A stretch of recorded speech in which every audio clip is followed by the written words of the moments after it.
Olá a todos, eu sou o professor Rafael Egídio Leal e Silva, eu sou do Instituto Federal do Paraná, Campus Umuarama, e esta é mais uma aula de Sociologia que é ministrada para os nossos alunos do ensino médio que estão aí durante o período remoto, devido à pandemia do novo coronavírus, né, recebendo essas aulas nas suas casas, fazendo as atividades nas suas casas.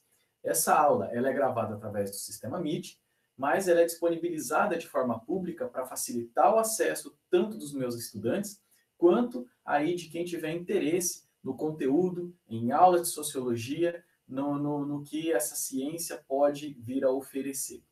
E hoje nós vamos falar sobre o início, o contexto histórico de formação da sociologia. E aqui a gente já tem uma diferença que eu costumo falar para os meus alunos, né? Quando a gente está falando aí de ciências humanas, geralmente contar a história dessa ciência é também, né, o conteúdo dessa ciência. Né? Então, assim, a história da ciência e o seu conteúdo meio que se confundem. E isso aqui é um traço bem forte, inclusive aqui na sociologia. Para a gente pensar assim, ó, o professor de química, dificilmente ele conta a história da química, ou o professor de biologia conta a história da biologia, ou o professor de matemática conta a história da matemática. Bom, no caso da sociologia, é essencial que a gente entenda o seu contexto, a sua história, o porquê que nós precisamos de sociologia. Porque, se a gente for ver, durante aí um bom tempo da história da humanidade, nós não precisamos dela. Né? Mas, a partir de um certo momento, a partir do século XIX, a sociologia se torna uma ciência essencial para a sociedade, para a convivência aí dos seres humanos, e inclusive também para o entendimento dos processos sociais, dos fenômenos sociais. Tá? Então, um primeiro tema que a gente tem aqui é sociologia, transformação e revolução. Bom, a gente tem a sociologia, pessoal. A sociologia existe porque a sociedade se movimenta. Se a sociedade não se movimentasse, se a sociedade não se transformasse, no caso, não teríamos necessidade da sociologia. E aí é que está. Que tipo de transformação que a sociologia está mirando? Que tipo de transformação que, inclusive, condiciona a existência da sociologia? É uma transformação bastante específica, como nós vamos ver aí nas nossas próximas aulas dessa playlist, né? É uma transformação bastante específica que aconteceu ali no Ocidente europeu, mais ou menos ali no século XVII, XVIII, XIX. Né? Vamos dizer assim, entre os 17 e 18, cada vez mais essas transformações foram se tornando mais acirradas, até que no final ali do século XVIII, nós vamos ter processos revolucionários, ou seja, transformações abruptas, estruturantes, com relação a alguns acontecimentos da sociedade. E tais transformações a gente pode sintetizar aí dessa seguinte forma, né? Da tradição que caminha para o progresso. Vejam, quando a gente fala de sociedades tradicionais, nós estamos falando assim como se fossem sociedades antigas, que vivem no passado, que inclusive elas não seriam muito legais da gente viver. A gente fala até com uma forma meio negativa de uma sociedade tradicional. Agora, uma sociedade progressista, né? uma sociedade do progresso, aí a gente gosta. Né? Mas vamos pensar que a nossa sociedade optou por ser uma sociedade do progresso já faz mais de 200 anos. Ou seja, há mais de 200 anos nós somos uma sociedade do progresso. Então, 200 anos progredindo, será que já nós não somos tradicionalmente progressistas? A nossa tradição já não virou progresso? Será que já não está na hora de mudar alguma coisa? Não sei. Mas a outra transformação social que a gente vai observar é da crença para a razão, do sagrado para o profano, da comunidade para a sociedade, do estamento, aqui a gente pensando na nobreza, para a classe. Nós temos classes sociais. Do mundo rural para o mundo urbano, para uma economia de subsistência e de escambo, no sentido de pequenas trocas ali dentro das comunidades, dentro daquelas comunidades rurais, né? Para uma economia do capital. E, finalmente, a gente modifica, a gente transforma a autoridade para o poder, principalmente o poder aí racionalizado, o poder instituído pelo Estado, um poder inclusive legitimado, porque é um poder que ele está em diversas leis e diversos instrumentos normativos, né? A nossa autoridade hoje, ela não está em uma pessoa. Na verdade, as pessoas cumprem as normas que são as verdadeiras, que são a verdadeira autoridade estatal, no nosso caso. Uma coisa importante aqui. Quando a gente está falando de revolução, gente, a gente pode pensar o seguinte, que a sociologia, ela nasceu sob o signo da revolução, não é? Então, vejam só, nós vamos falar principalmente desse movimento que é o do mundo feudal para o mundo moderno.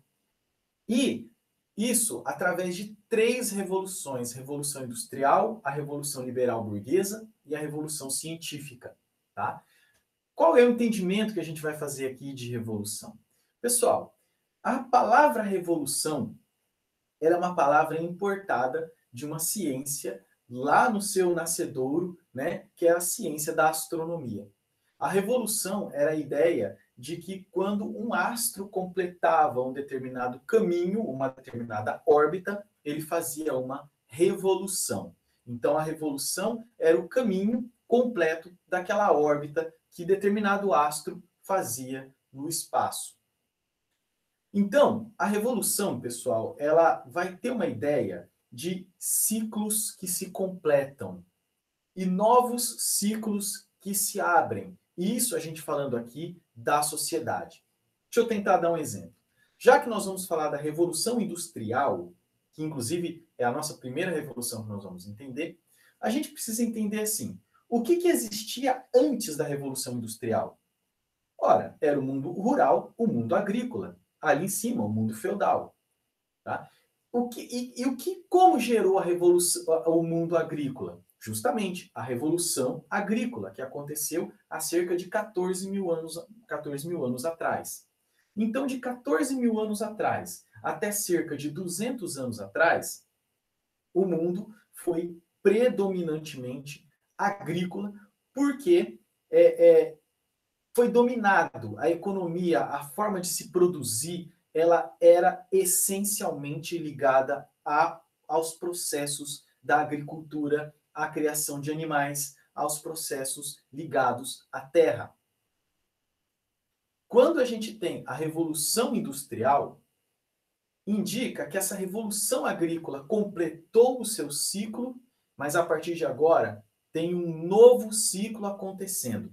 Vejam, o mundo agrícola, ele não deixou de existir. Nós precisamos da agricultura. A gente precisa se alimentar. A gente se alimenta do quê? Né? Provavelmente, essa roupa que eu estou usando, as fibras dela vieram de plantas, vieram aí do mundo da agricultura, ou é algum pelo de algum animal que foi feito para fazer essa roupa. Então, o mundo agrícola continua existindo. Mas, além do mundo agrícola, nós vamos ter também a industrialização. E é a industrialização que vai pautar a agricultura. E não mais a agricultura que vai pautar o restante da economia. Pois bem, a Revolução Industrial, pessoal, então, ela aconteceu aí na Inglaterra em 1780. Vamos lá, por que dessa data? Porque eu estou me referindo justamente a esse livrinho aqui, que eu gosto muito, A Era das Revoluções, do Eric Hobsbawm, né, de 1789 a 1848. Aqui na Era das Revoluções, o Eric Hobsbawm, um historiador inglês, ele vai usar uma expressão que eu gosto muito. Ele diz assim: em 1780, a Revolução Industrial explodiu. É mais ou menos assim. Eu sei que antes de 1780, ou melhor, todos nós aqui sabemos, já existiam processos de industrialização em curso, já existiam ali manufaturas, maquinofaturas já em curso, já existiam pessoas que estavam pensando em otimizar a produção a partir da mecanização. Mas é a partir de 1780 que esse processo de revolução industrial se torna um caminho sem volta. A partir de 1780, a industrialização apenas aumentou, cresceu e se expandiu e ela toma conta de nossas vidas completamente. Eu acabei de falar para vocês que o mundo agrícola ele não foi negado, ele não deixou de existir, porque nós nos alimentamos e a maior parte do que a gente alimenta vem da agricultura, né? É o que nós vestimos, né? Esses livros que eu tenho aqui, esse papel veio de fibras vegetais, de árvores que foram plantadas, enfim.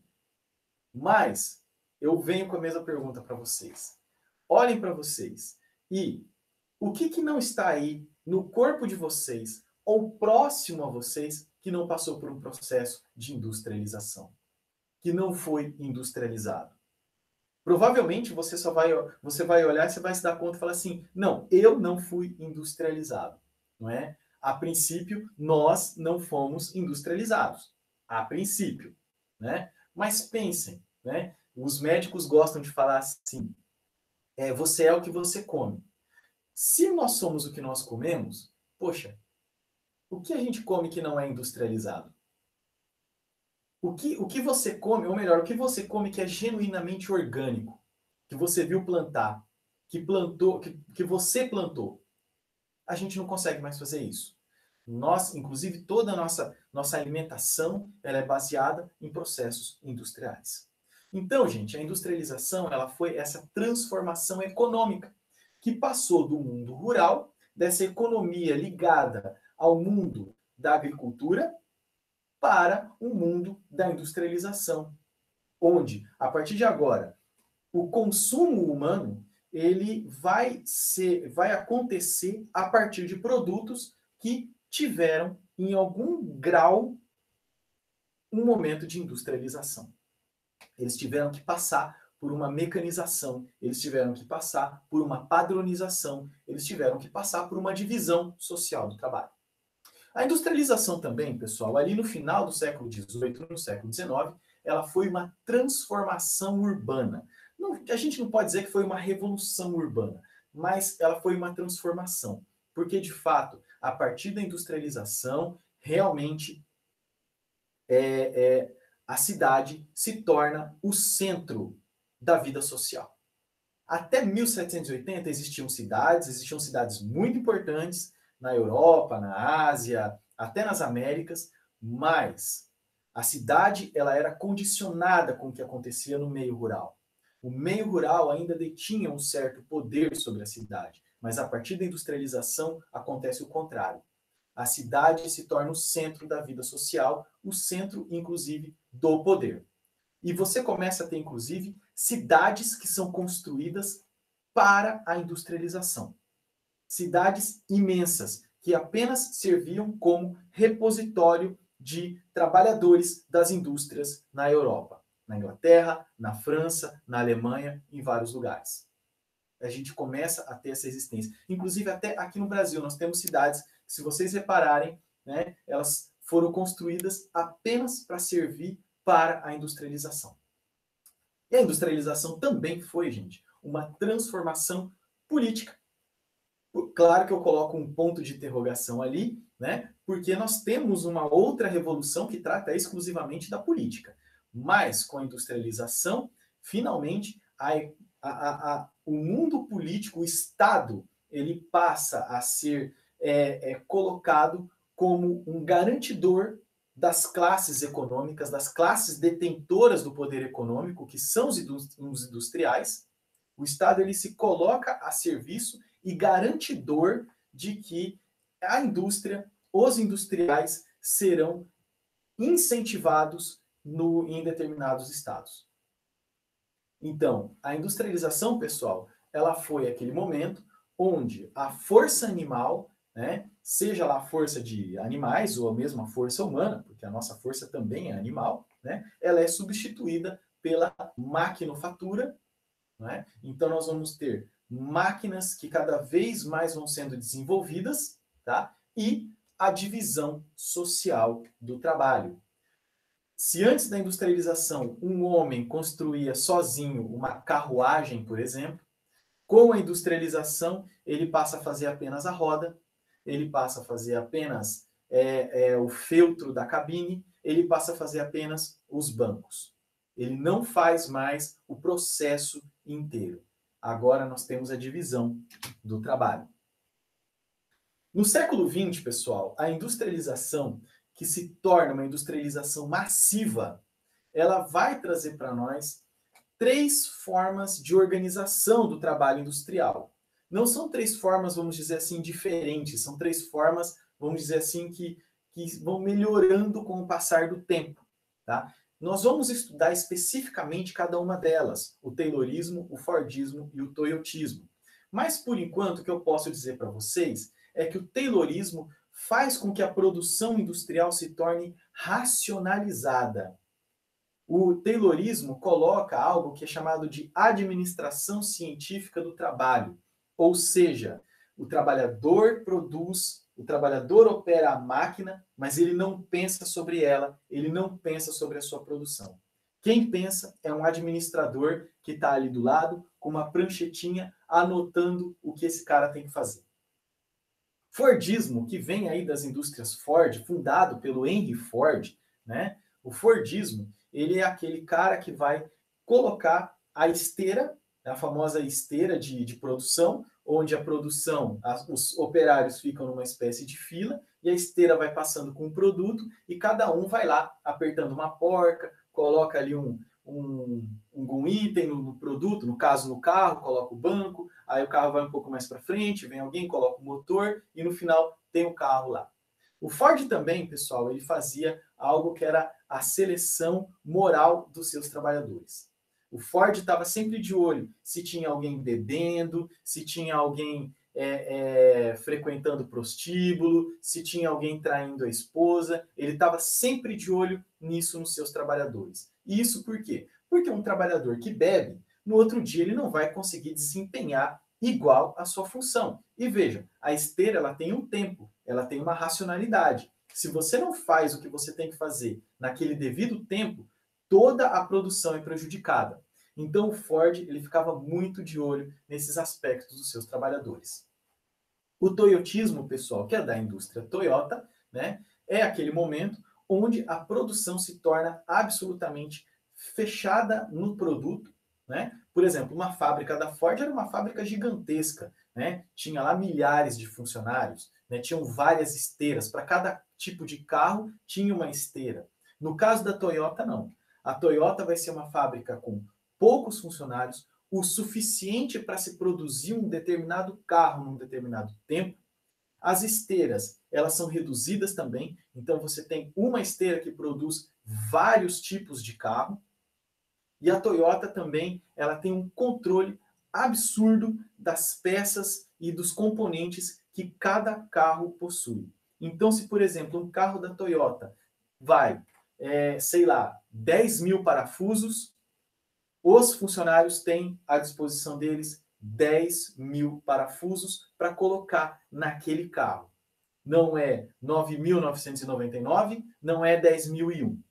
Não pode ter desperdício. É uma produção completamente racionalizada e voltada, inclusive, para o mercado.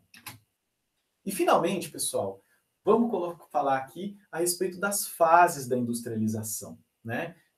Eu, na minha época de estudante, isso era conhecido como primeira fase, segunda fase, e hoje o pessoal está chamando de indústria 1.0, né? A indústria 1.0 é aquela da mecanização, do poder a vapor, da tecelagem, aquela do início da Revolução Industrial, lá de 1780. A indústria 2.0 já é a indústria ali do Taylor e do Ford, da produção em massa, da linha de montagem, da esteira, né, da energia elétrica. A indústria 3.0 já é a da Toyota, é ali dos anos 1960, 1970, onde nós vamos ter a incorporação de tecnologias de informação e comunicação. A Toyota precisava ter essas tecnologias incorporadas na sua fábrica, justamente para ela saber qual era a demanda do consumidor, qual é a necessidade que cada fábrica tinha de componentes, de equipamentos, de insumos, tá? Então, essas tecnologias vão sendo incorporadas à industrialização. E, finalmente, nós vamos ter aí, hoje, a indústria 4.0, que é super recente. Tem gente que, inclusive, que fala de pós-industrialização, que é quando nós vamos ter robôs avançados, a internet de todas as coisas, impressão 3D, inteligência artificial incorporado na indústria. Esse é o momento onde praticamente nós nos tornamos criadores e todos esses aspectos, robôs, inteligência artificial, seriam as nossas criaturas. Então, seriam nós humanos interagindo com aquilo que nós criamos. Interagindo. Parece filme de ficção científica, não é? Mas é mais ou menos isso que está acontecendo. Pessoal, era isso que eu tinha para falar para vocês a respeito da industrialização, da revolução industrial, né? É esse aspecto que nós ficamos aqui na sociologia. Nós vamos ficar bastante depois com esses impactos da Revolução Industrial no século XIX, tá? Mas é isso que eu tinha para hoje. Qualquer dúvida, me chame aí nas nossas redes, nos nossos canais de comunicação, tá? Espero que vocês fiquem bem, que vocês fiquem com saúde e vamos aqui encerrando a nossa gravação. Até mais, tchau, tchau.